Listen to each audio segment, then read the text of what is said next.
Buenos días, estamos acá reunidos en esta sesión virtual para realizar la defensa de tesis de licenciatura en Ciencias Antropológicas de Ambrosio González Rubio. Están presentes su director, Luciano Literas, y los integrantes del jurado, que son Ana María Murgida y Juan Carlos Radovich.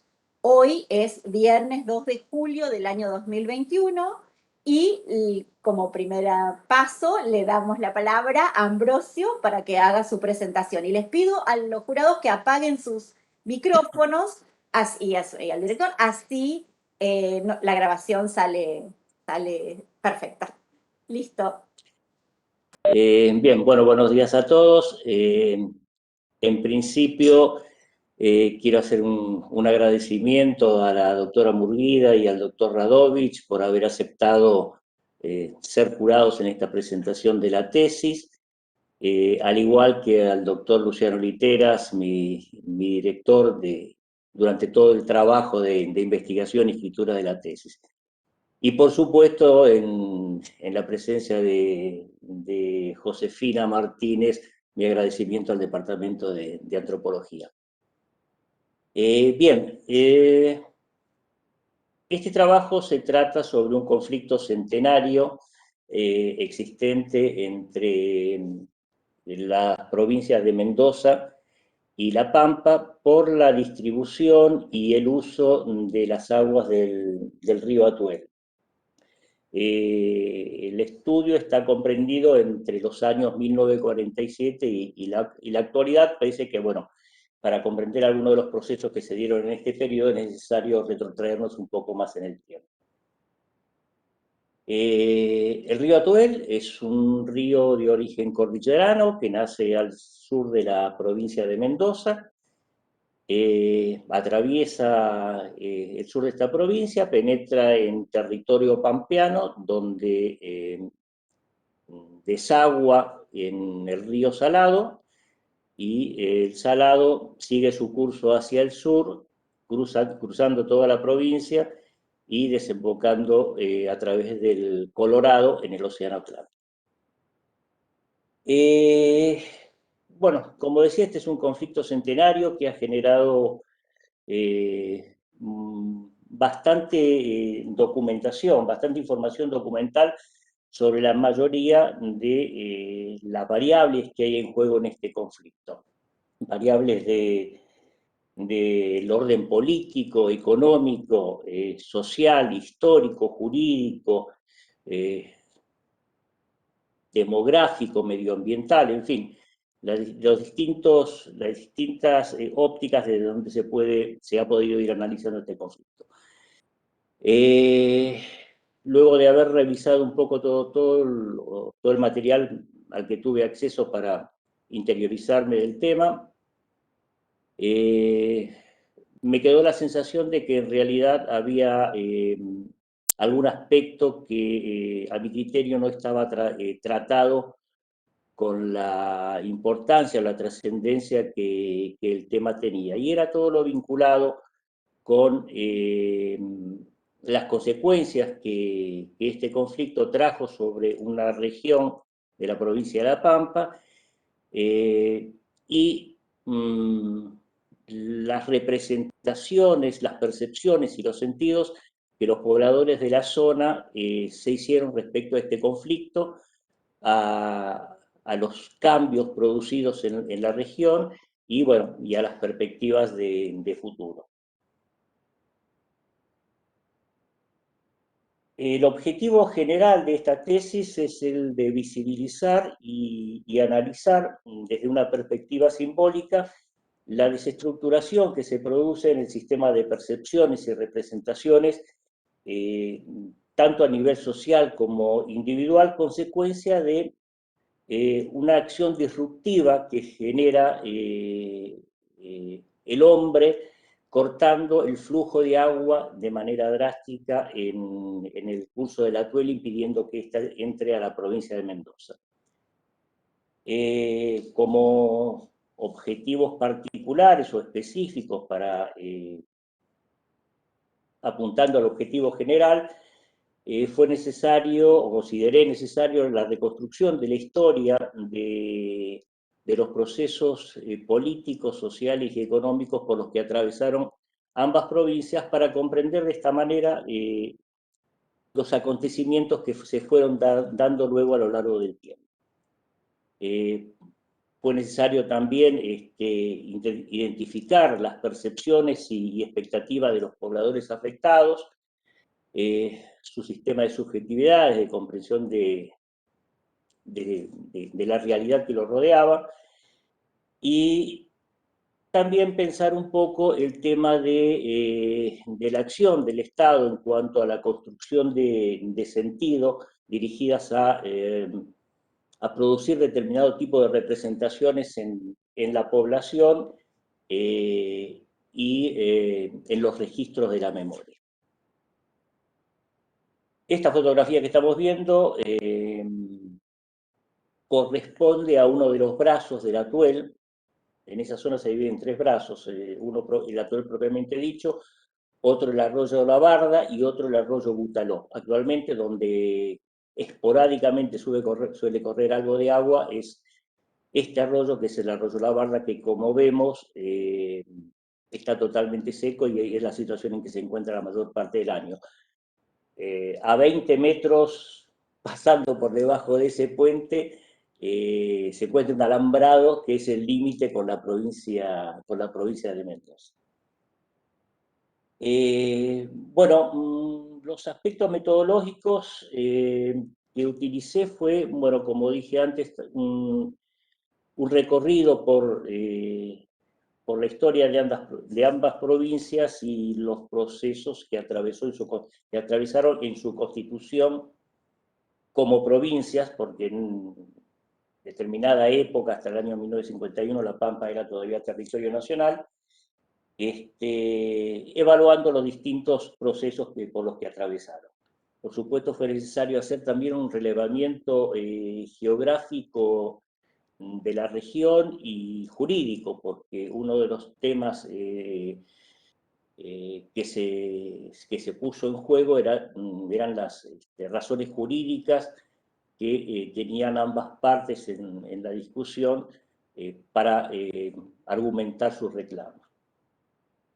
La información sobre estos aspectos y volcada en este trabajo a fin de reconstruir todo el conflicto y sus diferentes aspectos, fue tomada de publicaciones, de investigaciones académicas, instituciones académicas y algunas asociaciones civiles interesadas también en el tema.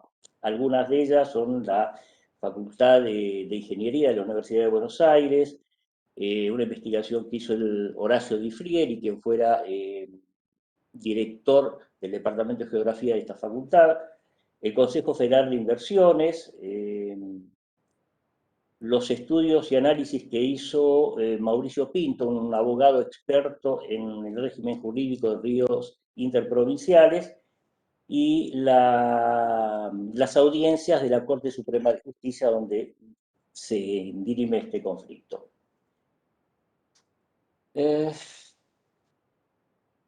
Bueno, el estudio del caso estuvo centrado en dos localidades, las dos localidades más afectadas del oeste pampeano. Aquí en este plano que nos muestra la franja occidental de la provincia de La Pampa, se ve con claridad el río Atuel y su confluencia con el río Salado. Su unión surge el río Chadillebú, que es otro nombre que adopta el río en esta zona. Continúa hacia el sur, ahí adopta otro nombre, que es el río Curacó, a través del cual desemboca en el Salado. Las localidades de las que estamos hablando, esto está en letra muy chiquita, pero si miramos aquí en la confluencia de los dos ríos, hay un puntito rojo que es donde está ubicado el punto, un lugar que se llama Paso de los Algarrobos, que es el lugar de confluencia. Más arriba, sobre el río Atuel, acá donde estoy marcando un puntito negro, está la localidad de Algarrobo del Águila, y hacia la derecha hay otro punto sobre un arroyo que es la localidad de Santa Isabel. Esta es la zona de trabajo. Aquí se hizo una exploración territorial, se realizaron entrevistas personales, se constituyó un grupo focal con parte de la población, se tuvo en cuenta en estas entrevistas consultar distintos grupos etarios y personas con distinto tipo de inserción en las sociedades y distintas actividades y profesiones. El marco teórico desde el cual se abordó es Bourdieu, en cuanto a la consideración que él hace acerca de las dimensiones objetiva y subjetiva, a partir de la cual se pueden analizar los eventos.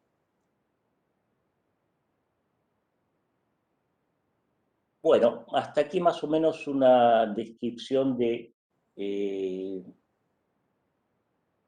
proyecto, su metodología y el estado de la cuestión.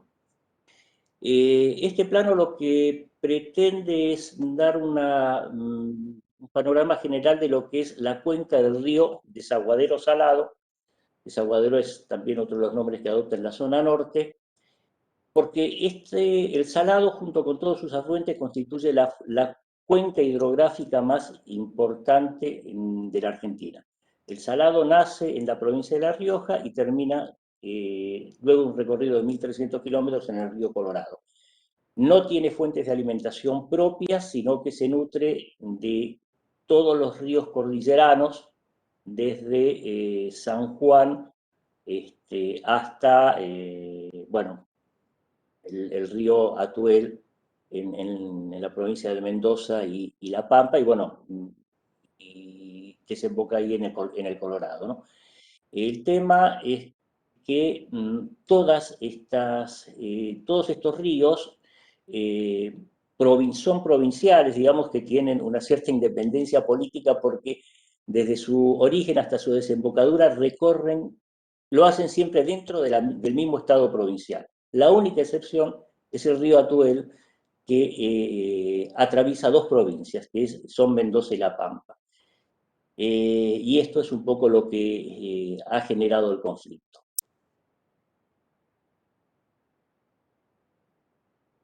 El tema, la problemática fundamental de esta cuenca es que las provincias, de manera unilateral e inconsulta, ya que los ríos están dentro del espacio territorial de cada uno de los estados provinciales, han construido diversas o varias represas sobre cada uno de estos ríos. Eso con fines de generación de energía eléctrica, agua para riego, esparcimiento.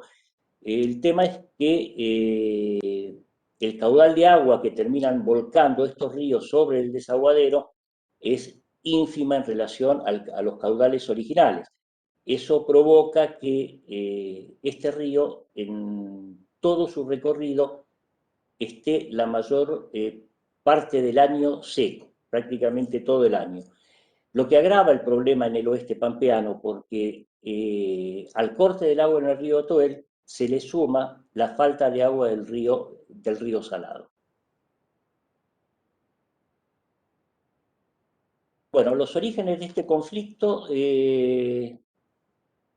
los primeros problemas que se ocasionaron fue por desvíos y bloqueos que con fines de riego se hacían sobre el curso inferior del río en la provincia de Mendoza, cerca de la frontera con La Pampa, por los grupos de productores agropecuarios. Esta problemática va creciendo hasta que finalmente en el año 1947, por un acuerdo entre el Estado Nacional y la provincia de Mendoza, se construye la represa del Nihuil, se pone en funcionamiento en el 47 la represa del Nihuil, cerrando definitivamente la corriente de agua hacia la provincia de Mendoza este río. El agua llega hasta la localidad de Carmenza, una localidad al sur de la provincia de Mendoza, y ahí la última compuerta bloquea que el agua siga fluyendo hacia la provincia. Las consecuencias de esto, bueno, muchísimas. En principio, en lo que tiene que ver con el medio ambiente, una desertificación del territorio, con su consecuente deterioro económico, destrucción de medios y modos de producción, se deteriora el ecosistema, hay este cambio en el medio ambiente y en las actividades sociales, provoca también una transformación disruptiva en la organización familiar y social de las comunidades, y quienes evidentemente tiene mayor incidencia esta problemática es en las comunidades indígenas por el arraigo que tienen con el territorio, y los puesteros y los grupos familiares de escasos recursos que tienen a veces economías de mera subsistencia. Como decía, se rompen en esta situación las relaciones materiales y simbólicas de los pobladores con el territorio. Y hago hincapié nuevamente en las comunidades indígenas, ¿no? Porque la movilización del patrimonio material y simbólico de las comunidades aborígenes es muy dificultoso, si no prácticamente imposible. Un hecho visible es que en este conflicto quienes menos han migrado han sido justamente las comunidades indígenas ranqueles que habitan la zona desde tiempos inmemoriales. Esto obviamente tiene perturbaciones en la construcción de las identidades individuales y sociales y los sistemas de percepción. Hablo de migraciones forzadas en este caso porque son forzadas por las circunstancias, y no por circunstancias naturales, sino por intervenciones del hombre en el medio ambiente.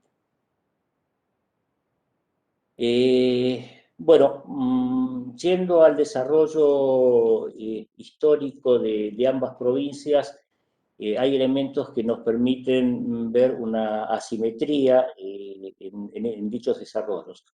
Mendoza tuvo un temprano desarrollo económico con una producción diversificada, agrícola, con un sistema de riego muy eficiente, existente en la provincia ya desde tiempos prehispánicos y preincaicos.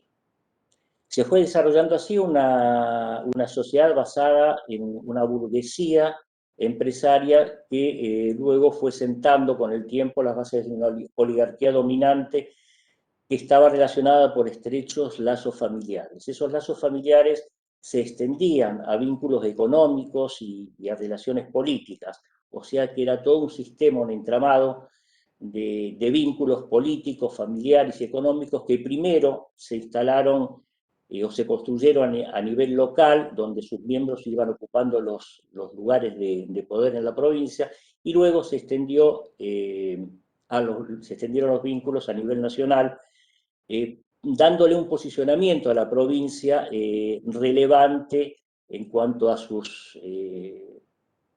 lo que era la participación en el Estado Nacional.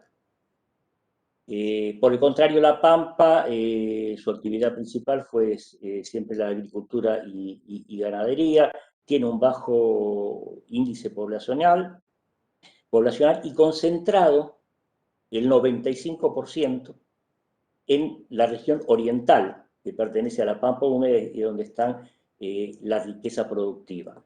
Solamente un 5% habita el oeste de la Pampa, que abarca un tercio del territorio. La Pampa fue territorio nacional desde que se sanciona la Ley de los Territorios en 1884 hasta 1951, y de esos 99 años que median entre 1884 y 1983, que es el retorno pleno a la democracia, la provincia solamente pudo regir sus destinos durante 12 años.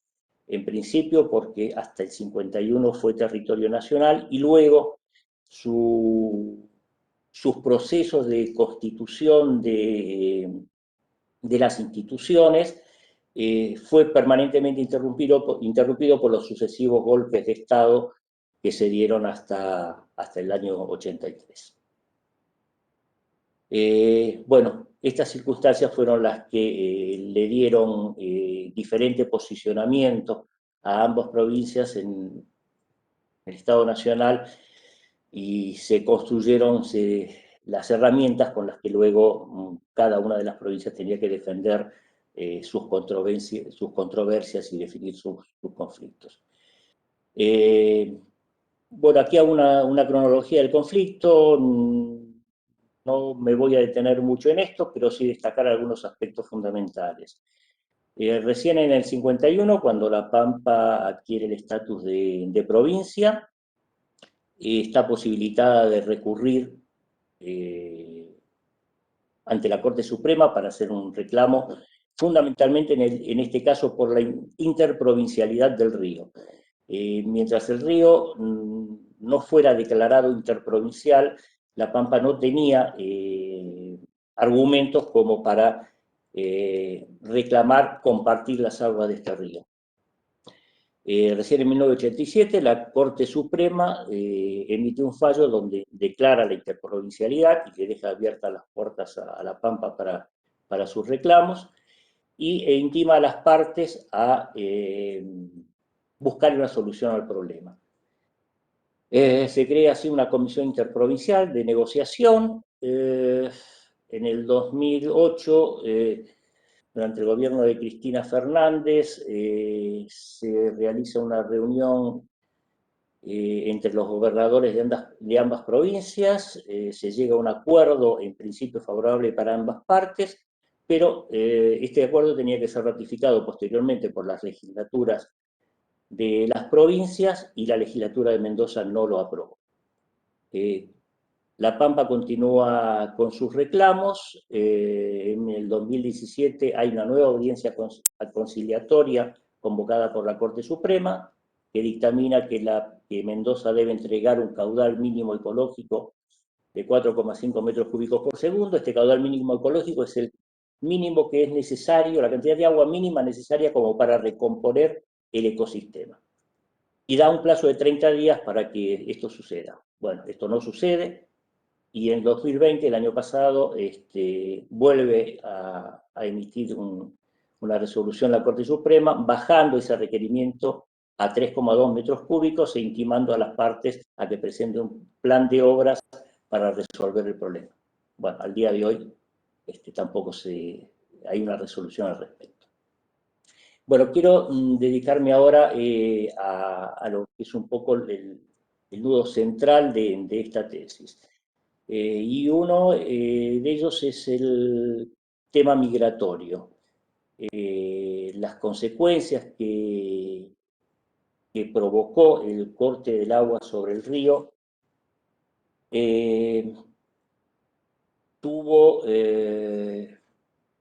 generó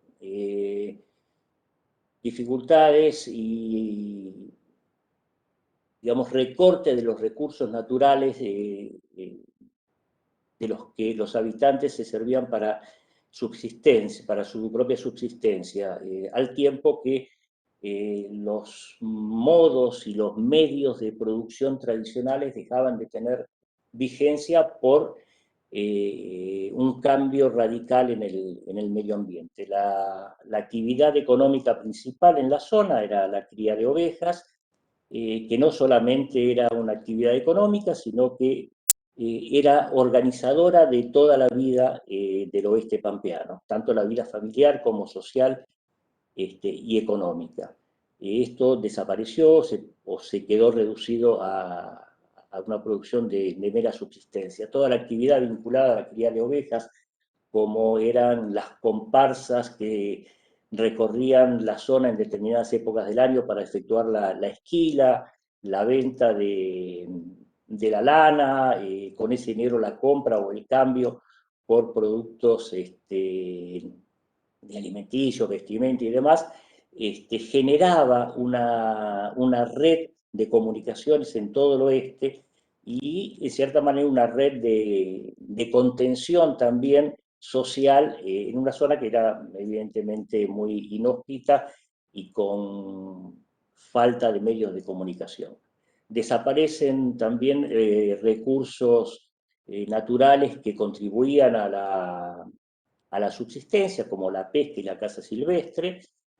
Por supuesto, se hace imposible cualquier tipo de producción agrícola y, como mencioné antes también, se rompe el vínculo de la sociedad con el río y el territorio. Hay una transformación radical del espacio material y la territorialidad, que es donde se constituyen los anclajes objetivos de los sistemas simbólicos individuales y sociales, a partir de los cuales los sujetos interpretan y se vinculan con su medio ambiente material.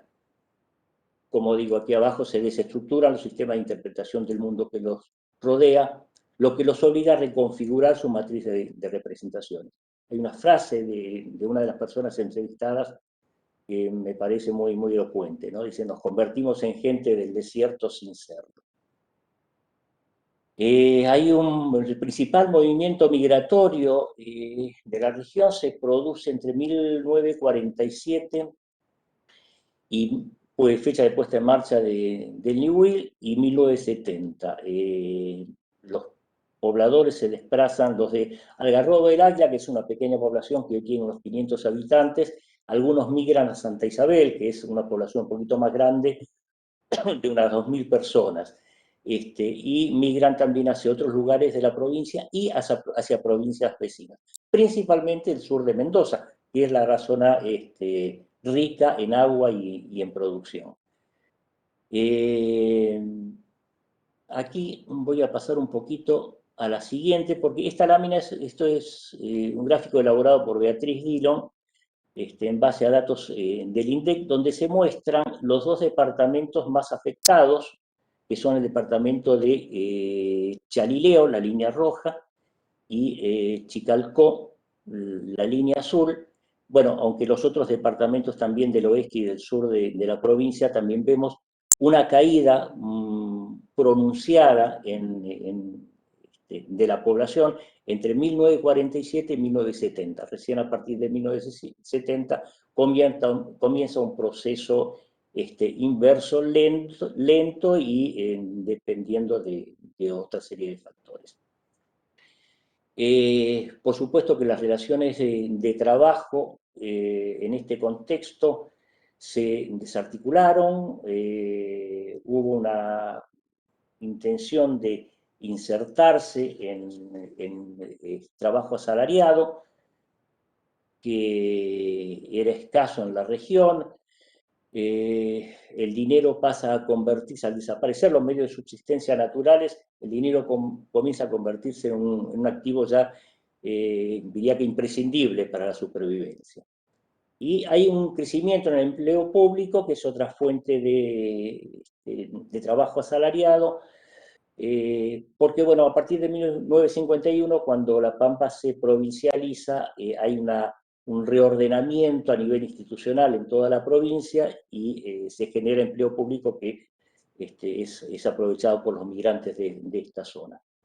Al transformarse los modos de producción y se pierden los saberes tradicionales, muchas personas que tuvieron acceso se transforman en obreros y operarios realizando trabajos subalternos y muchas veces en la informalidad. Esto, por supuesto, pone en crisis las estructuras identitarias, fundamentalmente en las generaciones más jóvenes, ¿no? Que son las que en general tienden a migrar. Por eso también hablo de una desarticulación profunda familiar, porque quienes migran son los más jóvenes con posibilidades de trabajar fuera de la provincia o en otros lugares de la provincia, mientras que los adultos mayores son quienes quedan en la zona realizando alguna actividad productiva de mera subsistencia. Algunos van a Mendoza a realizar el cultivo de la vid y el olivo. Por los informes que me llegaron, no tuvieron mucho éxito por la falta de conocimiento de este tipo de producción, y como también había mencionado anteriormente, quienes más se ven afectados son los pequeños productores, puesteros y comunidades aborígenes, que dependen de una economía de subsistencia y formas de producción ancestrales. Bueno, realicé una charla con un grupo focal de adolescentes de entre 15 y 16 años que cursaban el tercer y cuarto año en la escuela secundaria de Algarrobo del Águila. Y luego de charlar sobre la problemática del corte del río, las percepciones que ellos tenían y eh, cómo visualizaban su futuro, luego de haber charlado sobre eso, estos aspectos surgió de manera espontánea por parte de los chicos algún par de cuestiones que me llamaron la atención y me parecen relevantes. Eh, la primera es que, bueno, por supuesto ellos asocian el deterioro económico de la región y las dificultades para su desarrollo, para el desarrollo tanto social y económico de la zona como su desarrollo personal, lo vinculan íntimamente a la falta de agua en la zona. Es decir, ellos consideran que si se resolviera este tema y volviera a correr el agua por el Atuel y esa red de ríos en que se abre el Atuel en esa zona, podrían cambiar la zona y podrían ellos tener otro tipo de expectativas. Este pensamiento, esta mirada, hace que ellos se autoperciban o perciban desde los otros, ajenos a la localidad, que no los conocen, perciban la sensación de que son calificados o tratados como en un sentido descalificador y peyorativo, como que no han podido desarrollarse, se encuentran en una situación de minoridad y se sienten calificados como indígenas. O sea que acá se vincula la originalidad a la falta de desarrollo con la ausencia del agua. Lo que llama aquí la atención, o tal vez no, es que las políticas estatales tendientes a invisibilizar y a negar la existencia de las comunidades aborígenes ha calado muy hondo en el tiempo hasta encontrarlo presente en estos chicos adolescentes del día de hoy que siguen manejándose con toda la tecnología con la que en definitiva nos manejamos nosotros, ¿no? Los celulares, las computadoras, ellos tienen acceso a eso. No obstante, a tener las posibilidades de más información, este discurso que, como dice Foucault, tiene un formato de discurso científico, incide en la construcción de sentido y en la autopercepción que ellos tienen. Las comunidades indígenas o los indios se los denomina paisanos en la zona, asignándoles una nueva identidad y negándoles, en cierta manera, el derecho a autodefinirse. Esto es algo, digamos, un aspecto que me llamó la atención sobre este grupo de trabajo. Y otro elemento también preponderante es el de la memoria. Tanto la memoria individual como colectiva. La memoria es fundamental en la conformación de las estructuras identitarias, tanto particulares como colectivas. Si bien la memoria colectiva se constituye con el conjunto de las memorias individuales, no con la sumatoria, sino con el conjunto y la interacción de las memorias individuales, la memoria colectiva tiene una identidad propia con marcos espaciales y temporales particulares.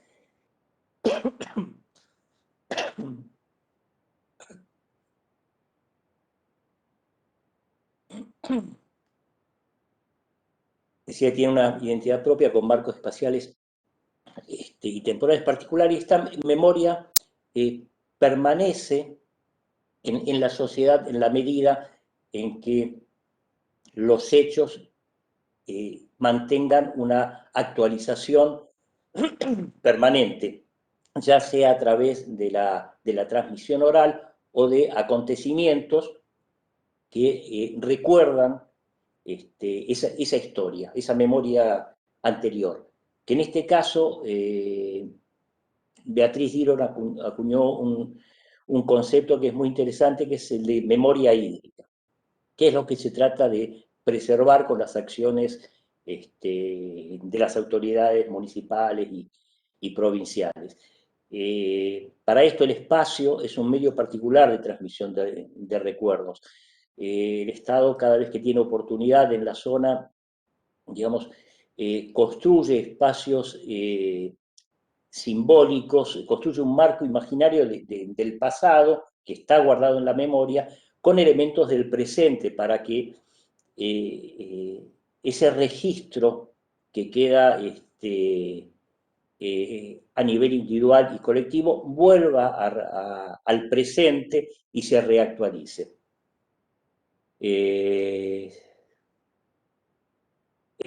Hace un par de años, en el verano, comenzó a correr algo de agua por el arroyo La Barda, porque habían hecho una suelta de agua en Mendoza para limpiar acequias y canales. El intendente aprovechó la oportunidad para construir un pequeño recreo y los habitantes de la zona comenzaron a realizar algunas actividades en el río, andar en kayak, bañarse y demás. Esto fue una recreación de ese pasado imaginario con los elementos que había en el momento presente. Esto es un ejemplo de cómo el Estado puede manejar, o las instituciones pueden manejar o incidir en la memoria colectiva. Como elemento opuesto a la memoria, que es el olvido, ni bien ocurrió esto desde la localidad de Carmenza, que yo había dicho que es la última compuerta hasta donde llega el río, inmediatamente se cerró la compuerta y dejó de fluir el agua. Eso duró más o menos una semana. La idea de este tipo de acciones es justamente que no quede o que no vuelva al registro de la memoria tiempos anteriores donde se podía disfrutar de este recurso. Y brevemente, ya para terminar, destacar que la percepción del conflicto por los pobladores no es unánime. Esto fue variando en función de los intereses particulares, afectaciones personales e historias individuales. No es la misma percepción que tienen los puesteros, a quienes les preocupa que el agua vuelva a correr porque se les inundan las tierras, porque el cauce de la Tuel ya está borrado. No es la misma la opinión de los productores ganaderos. La ausencia de agua evidentemente tiene una gran influencia en la reconfiguración de los medios de vida, y esto evidentemente incide en los procesos de construcción de identidad. Y en definitiva, para los pobladores se les presenta una especie de nudo gordiano, porque se ven imposibilitados de prever el futuro, de imaginarse un futuro a partir de un presente desestructurado e irracional, y además se ven imposibilitados de transitar ese presente sin tener a la vista un futuro planificado racionalmente. Esto es una especie de nudo gordiano que en el actual contexto y estado de situación es difícil de resolverlo. Y algunas conclusiones finales es que, bueno, definitivamente las intervenciones del hombre sobre el medio ambiente provocando transformaciones disruptivas afectan los ecosistemas, la vida de las personas y sus relaciones simbólicas con el ambiente. En definitiva, están afectando el mundo de la vida. y la inexistencia de políticas globales e integradoras de las cuencas hidrográficas argentinas, la falta de una adecuada legislación y una intervención activa del Estado para controlar y reglamentar el uso que se hace de las aguas, es uno de los motivos de este tipo de problemáticas y problemáticas futuras que se van a ir viendo. Las consecuencias materiales e intangibles sobre las personas y las sociedades son recurrentemente subestimadas o individualizadas por sectores que se benefician con el actual estado de situación. En este caso particular, esos sectores están individualizados en los grupos empresarios vitivinícolas, que son quienes más se oponen a que se modifique el status quo de esta problemática. Bueno, eso es todo de mi parte. Bueno, terminada entonces la exposición de Ambrosio, tal vez podés dejar de compartir pantalla, así se ven todos en... A Abajo, ver cómo... abajo mismo dice dejar de compartir, creo que podés. no lo tengo, a ver, detener compartir. Eso, detener compartir. Ahí está, perfecto. Gracias. Entonces le damos Y bueno, ahora la... hubo, perdón, un par de cositas que ahora me están viniendo a la memoria y me quedaron en el tintero, porque estos temas fueron trabajados por los dos jurados que tenemos aquí. El tema de las migraciones forzadas, fue trabajado tanto por la doctora Murguida en un trabajo que ella tiene sobre los efectos de del corrimiento de la frontera agropecuaria en la zona chaco-salteña y las consecuencias sobre las poblaciones de la zona. Y el doctor Radovich también, él trabajó, y creo que en su tesis doctoral, el tema de las migraciones de las comunidades instaladas en las zonas donde se hicieron los grandes mega emprendimientos hidroeléctricos, como fue la zona del Comahue.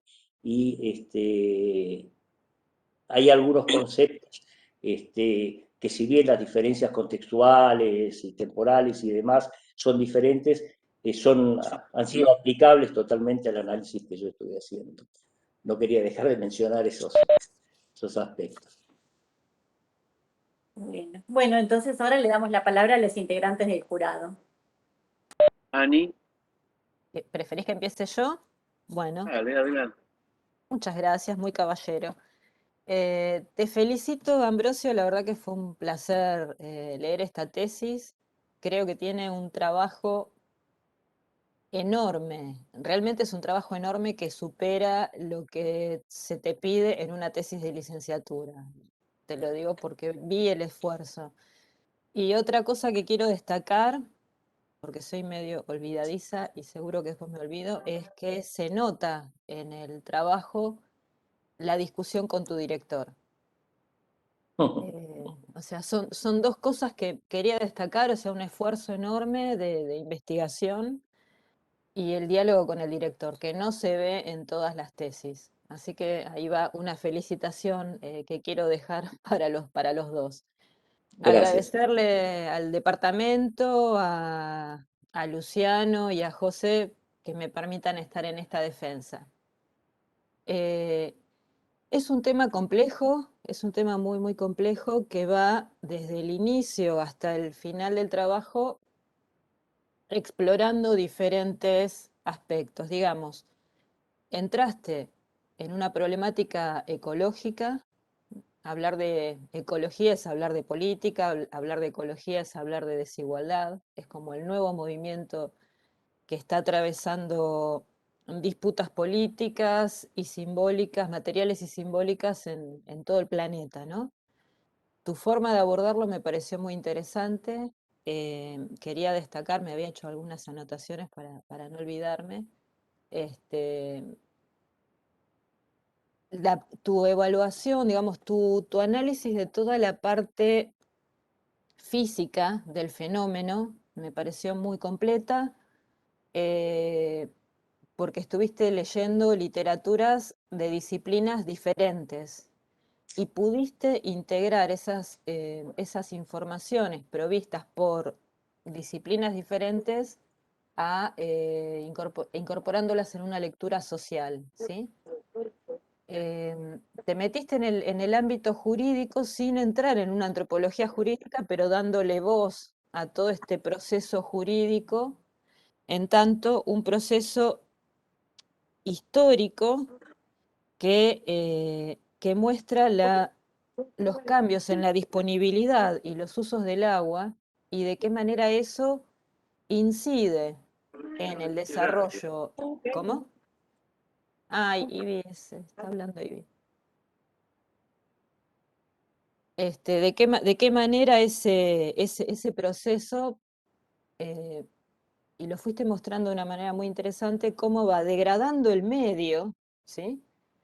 Y mencionaste cada una de las problemáticas que las podemos resumir en degradación, pero fuiste mostrando también de qué manera esa degradación va incidiendo en las prácticas de estas personas para subsistir y para perder la potencial rentabilidad que podrían tener sus explotaciones en esa zona. Me pareció muy bueno el trabajo y tomaste la migración como una de las respuestas. Yo lo tomaría un poco en función de cómo yo lo abordo este tema, ¿no? Como una estrategia adaptativa, siguiéndolo a Bartolomé, pero también siguiendo toda la bibliografía que tiene que ver con problemas ecológicos y de cambio climático o cambio global, que es como una de las respuestas, la migración, ¿sí?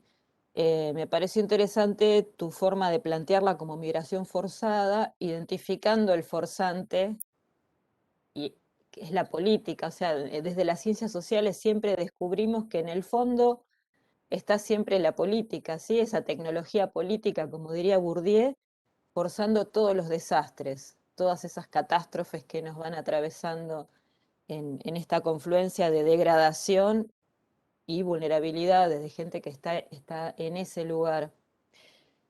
Me pareció muy interesante tu forma de trabajar. Me quedó así como ganas de más por este proceso que vos señalabas de que, bueno, las comunidades aborígenes eran las que menos habían migrado. O sea, amerita después otro trabajo extra, no es que falta acá porque realmente diste cuenta de todo, pero me dan ganas, me da mucha curiosidad ver cómo se podría profundizar en eso, pero ya te digo, a futuro, ¿sí? Si tenés ganas de escribir algún artículo a futuro, me pareció súper curioso. Em, Estuvo muy interesante cómo usaste, cómo pudiste leer herramientas estadísticas que vienen o de la sociología o de la geografía. Me pareció súper, súper bueno. Y después me quedo con el final, que es como lo más jugoso en términos antropológicos, ¿no? Que es tu forma de abordar la memoria. La memoria y el olvido, yo las tomo mucho desde una autora que me encanta, que me súper gusta, que es Mary Douglas, este, pero tenés un abanico de personas que lo abordan al tema, obviamente, pero justamente este juego que hiciste con la memoria y el olvido, centrándote en una frase que creo que es lo que te movilizó y que te saca a ver, no quiero usar esa palabra, permítanme usar la palabra, aunque no es la que corresponde, que ya es como cliché, digamos, hablar del desierto en función de la campaña del desierto, ¿sí? Ajá. Es como, lo resignificaste. Es genial, porque lo resignificaste desde un punto de vista incluso ecológico en la parte más humana y social de una mirada ecológica, esto es decir, nos convertimos en gente del desierto sin serlo. Estas personas están hablando de un desierto en diferentes sentidos, no solamente en ese sentido simbólico y terrible que tiene la connotación de la campaña del desierto, sino es otro sentido, es un sentido totalmente actual. Me pareció fantástico, la verdad me pareció rescatar esa frase, me pareció fantástico.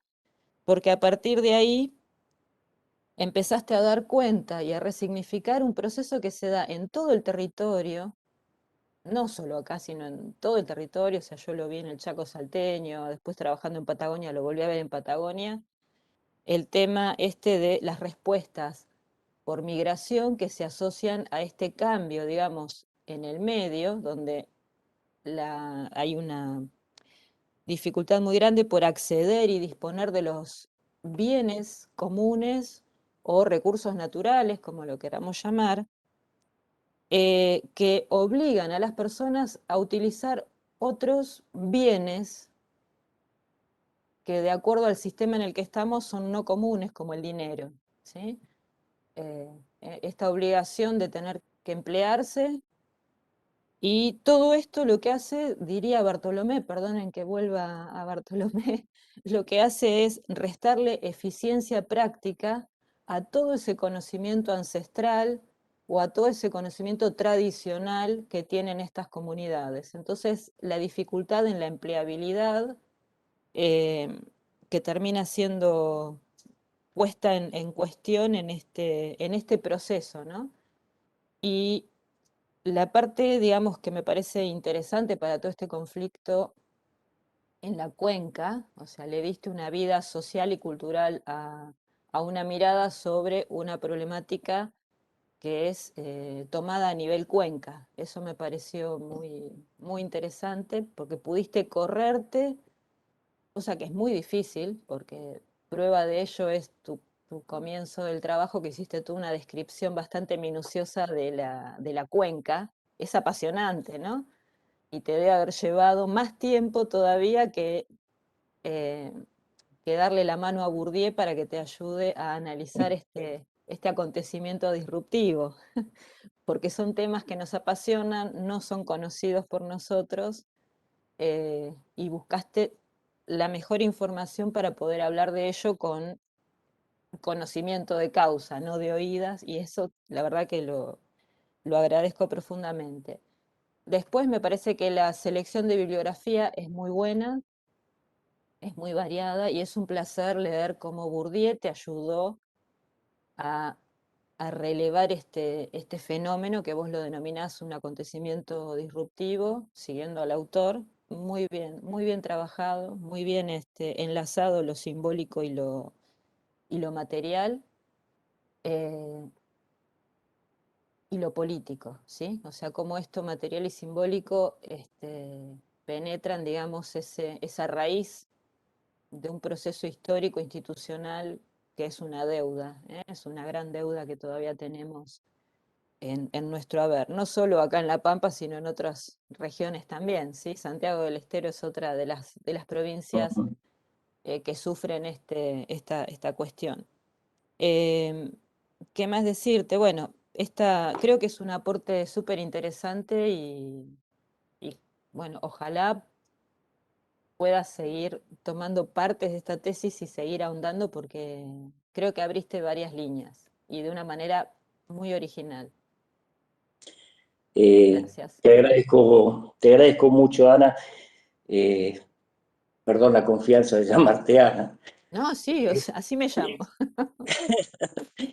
Sí, quedan muchas ventanas abiertas luego de esta tesis. Hay muchas otras cosas que seguir trabajando. Como decías, el tema de la migración aborígenes, yo decía que fueron quienes menos migraron, porque en realidad la migración ya se había producido en gran medida con anterioridad, cuando luego de la conquista del desierto los hombres se llevaron a trabajar en las estancias, los ingenios, las mujeres entregadas a familias, y los que quedaban fueron derivados a la colonia Emilio Mitre, que queda ahí cerca de la zona. Así que sería interesante analizar esto, pero en un contexto regional un poquito más amplio, ¿no? Como mencionabas también lo que es Santiago del Estero. Yo hace unos años, 2 o 3 años, hice un trabajito cuando cursé teoría sociológica, donde también analicé la conflictiva por el corrimiento de la frontera agropecuaria, pero en el Chaco santiagueño. Y ahí nos encontramos con también problemáticas de este tipo que tal vez en algún momento sería conveniente unificarlas territorialmente y ver qué pasó con todos esos procesos. Lo de la cuenca es interesante.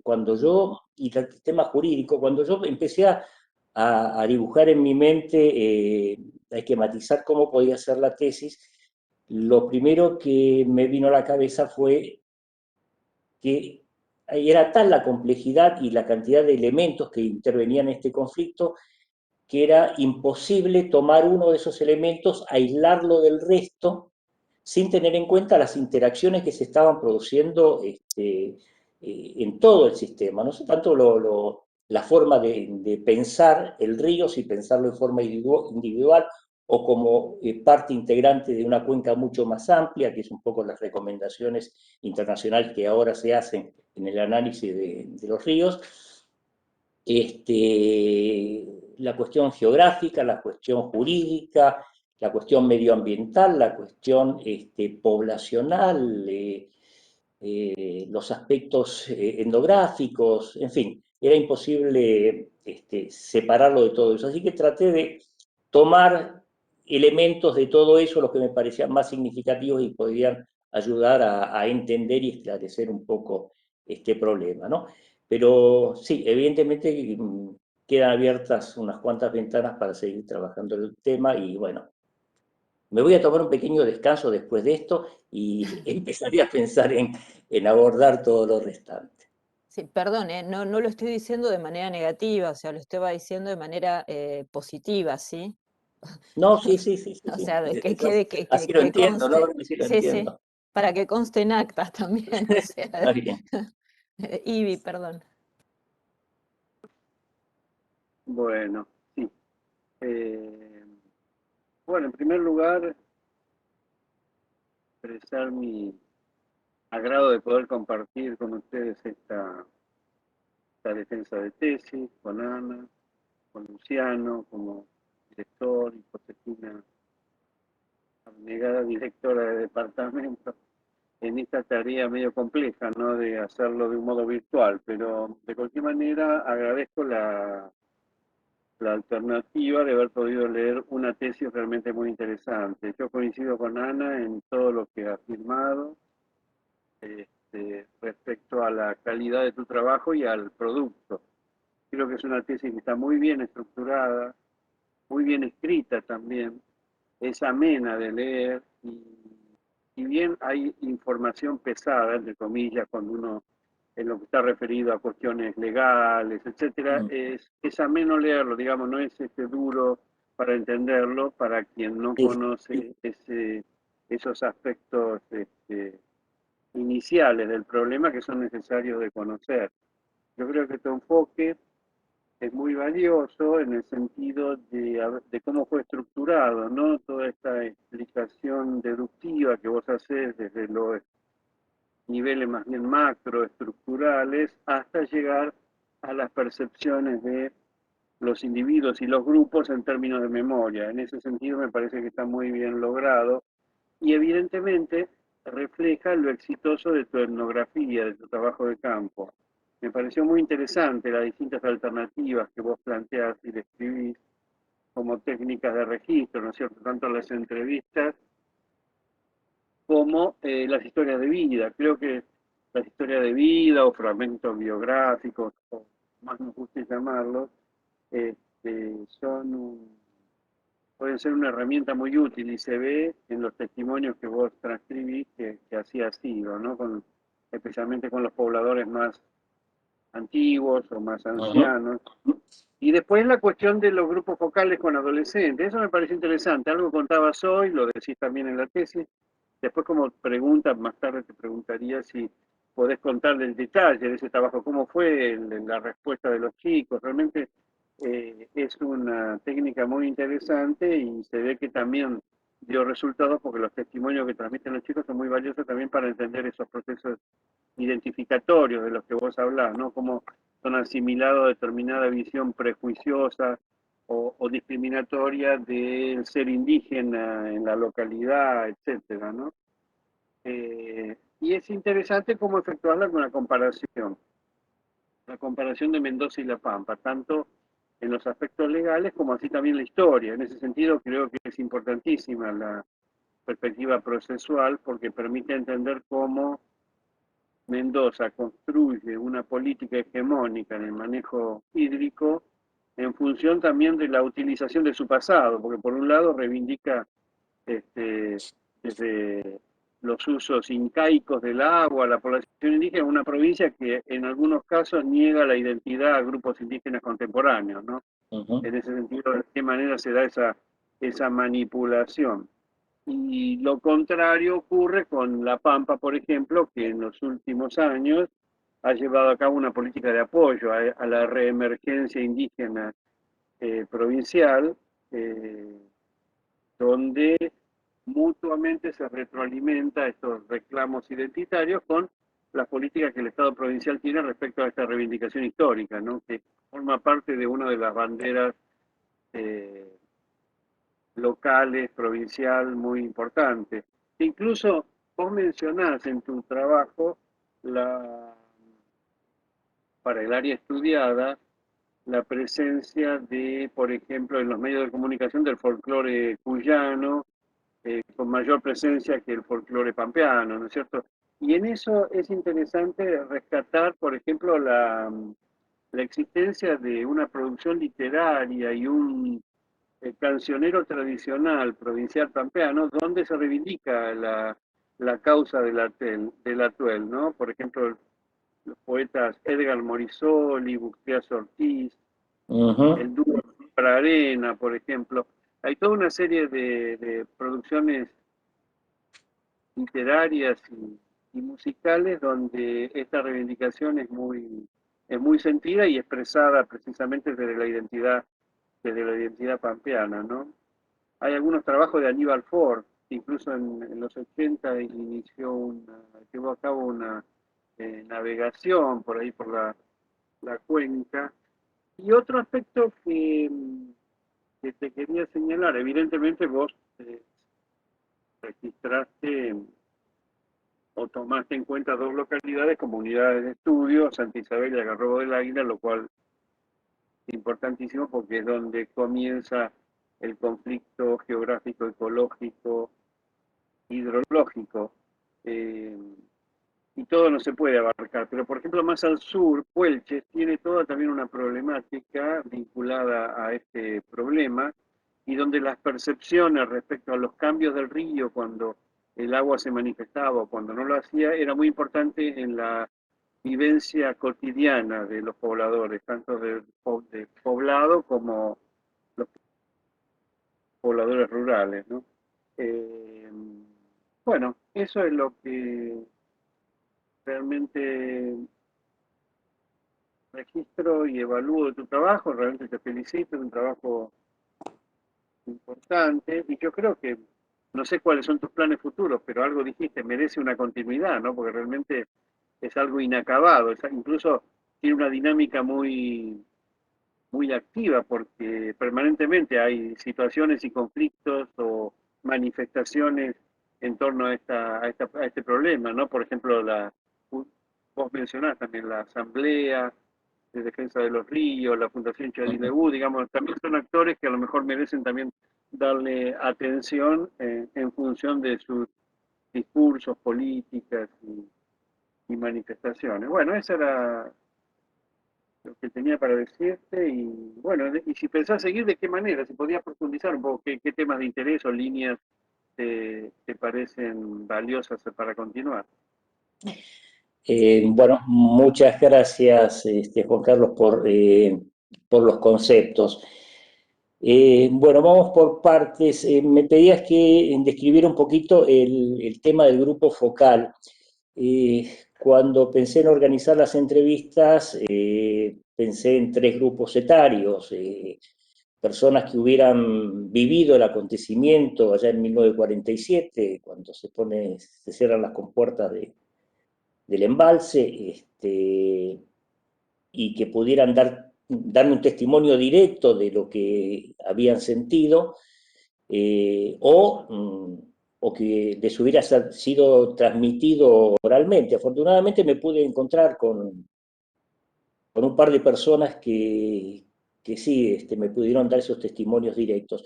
El otro grupo etario era la generación siguiente, las personas de 40, 50 años hoy en día, que están desarrollando su vida ahí, y que o se han adaptado o han resistido, inclusive a través de la migración, ¿no? Tomado la migración también como una forma de resistencia, porque se fueron y luego volvieron, digamos, como una estrategia para sortear ese momento de su vida y con la mente puesta en el regreso. Tal es así que a partir del año 70 muchos de ellos, sobre todo los que se habían ido al sur de Mendoza, regresan. Y el tercer grupo, pensé en los jóvenes, y se dio la circunstancia que ahí en Algarrobo del Águila estaba funcionando una escuela secundaria con chicos que se había inaugurado hacía poquito tiempo, hacía unos 3, 4 años. Entonces los chicos más avanzados que estaban en el último año era tercero y cuarto, todavía no se había abierto las aulas de quinto grado, de quinto año. Y el testimonio fue muy enriquecedor. Por supuesto, los chicos, primero un poco temerosos de participar, pero poco a poco se fueron abriendo. Y lo interesante de este grupo fue la diversidad del origen de estos chicos. Ahí teníamos al hijo del intendente, al hijo de algunos docentes, hijos de puesteros, nietos de alguna familia que se disolvió y quedaron al cuidado de sus abuelos. Sus abuelos estaban en el campo, en alguna actividad agrícola o de cría de ovejas, hijos de empleados del municipio. Es decir, es un panorama realmente muy amplio,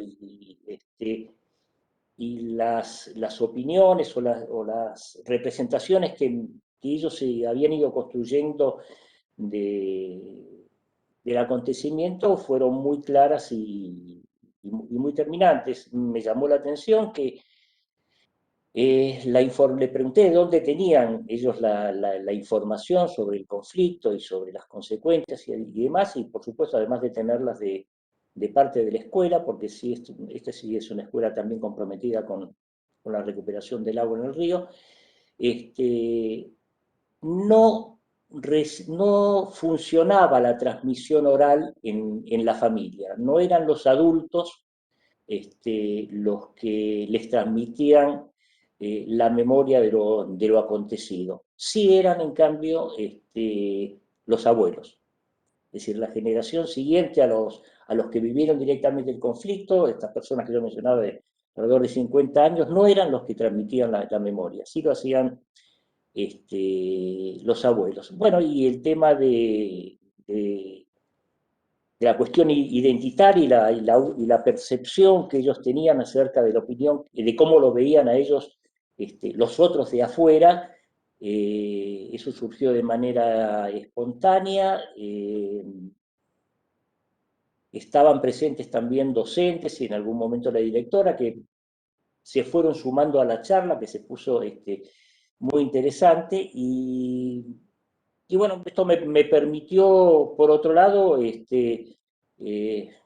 unir esos tres elementos que había en discusión en ese momento, que era la construcción identitaria, su vinculación con el desarrollo de las poblaciones y el tema de la originalidad. En ese sentido fue un poco sorpresivo los resultados de esto, y muy enriquecedores. Mencionabas también el tema, los problemas en la zona de Puelches. Sí, efectivamente, el departamento de Puelches también se ve muy afectado por esto. Digamos, yendo de Santa Isabel por la ruta hacia Neuquén, que entramos a Puelches, ahí está la colonia indígena Emilio Mitre, a la cual se le asignaron a distintas familias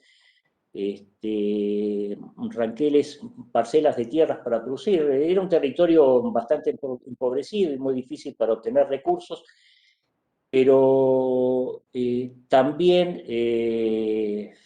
con el corte del río, las pocas ventajas que podía tener esa zona desaparecieron, así que esa colonia quedó con muy poquitos habitantes, ya que muchos migraron hacia otras localidades.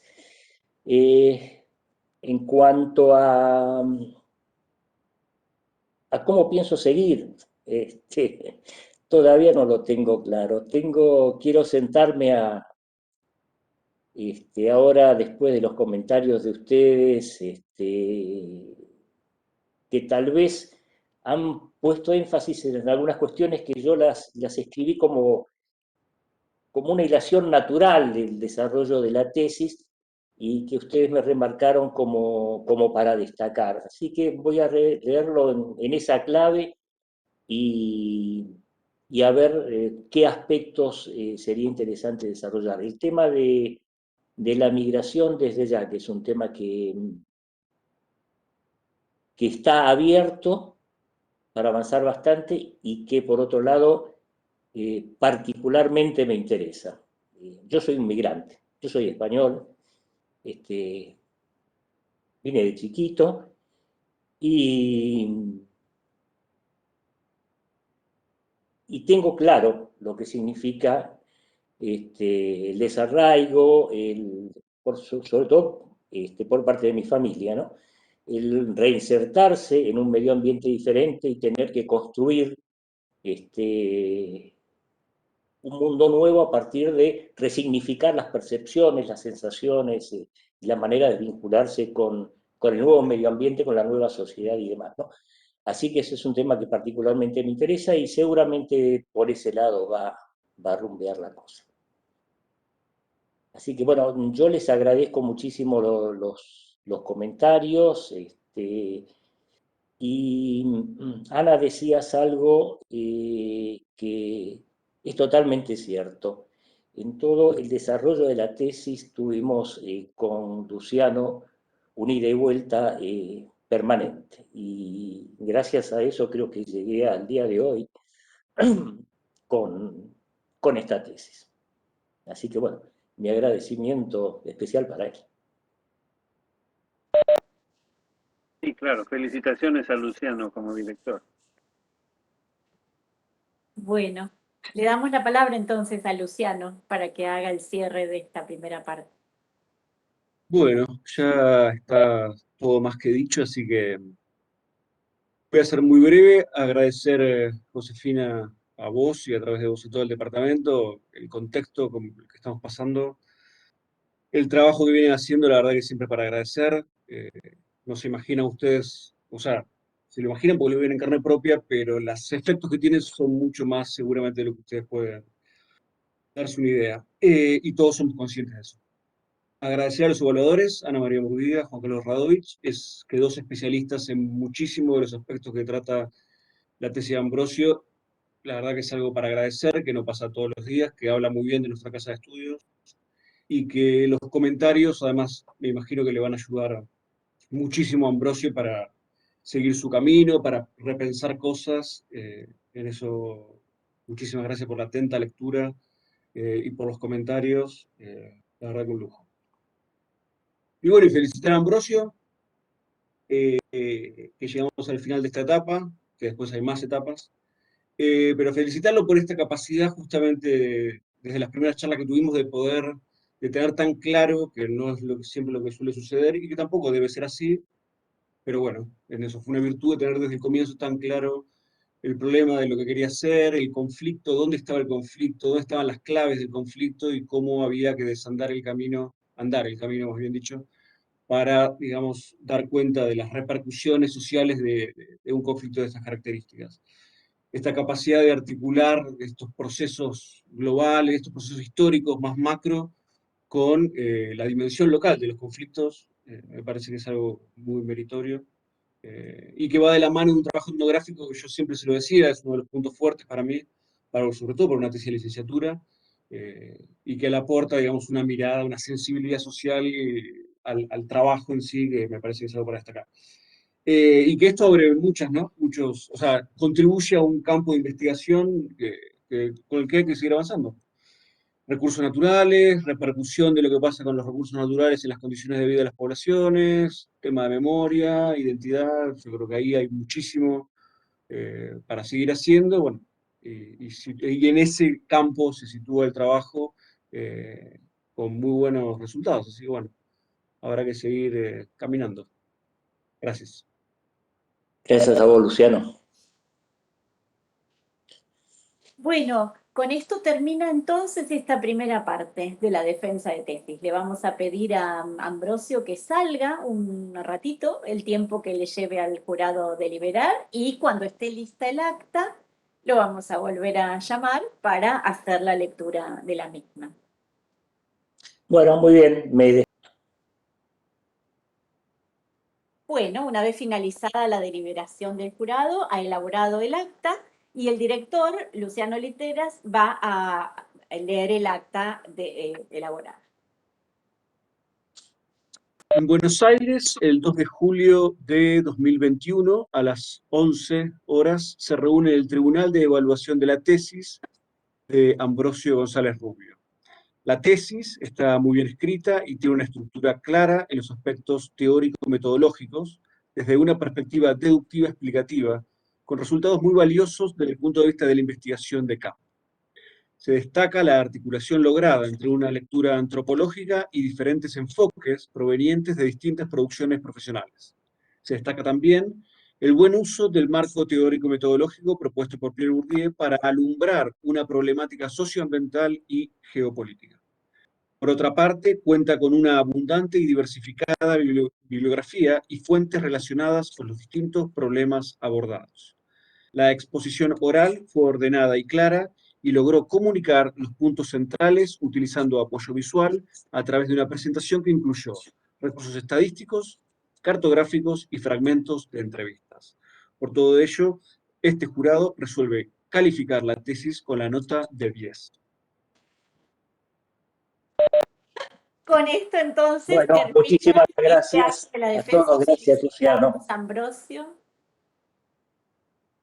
Muchísimas gracias. Muy Felicitaciones. satisfecho y muy agradecido fundamentalmente a Luciano, que me acompañó en todo este recorrido de la tesis,